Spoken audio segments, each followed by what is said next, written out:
Kung dito tayo tingnan, maliit lang siya. Good morning everyone! Smigan Melma! Kamusta kayong lahat? So, nandito tayo guys sa loob ng bahay ng aking amo. So, ito guys ang minibar. Gusto ko talagang i-flex sa inyo guys.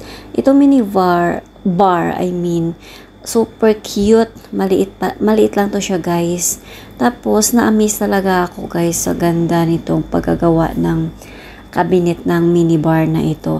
At ito nakita nyo guys, may wine, tapos yung may mga wine glass, at mga wine jar, tapos lagayan ng ice. At yan syempre guys, nakita nyo may mini fridge.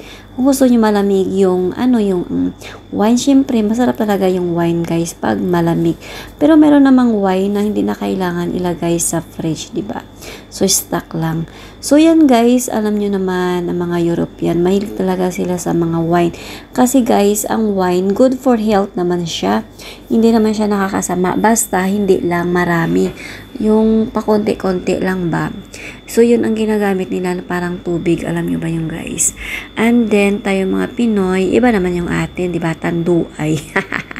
Joke. Sa mga mahilig mag-inom, shout out sa inyo. Datanan, shout out. Thanks for watching guys. This is your Astrologian Melma. Keep safe, happy, and healthy. God bless guys. Love you all.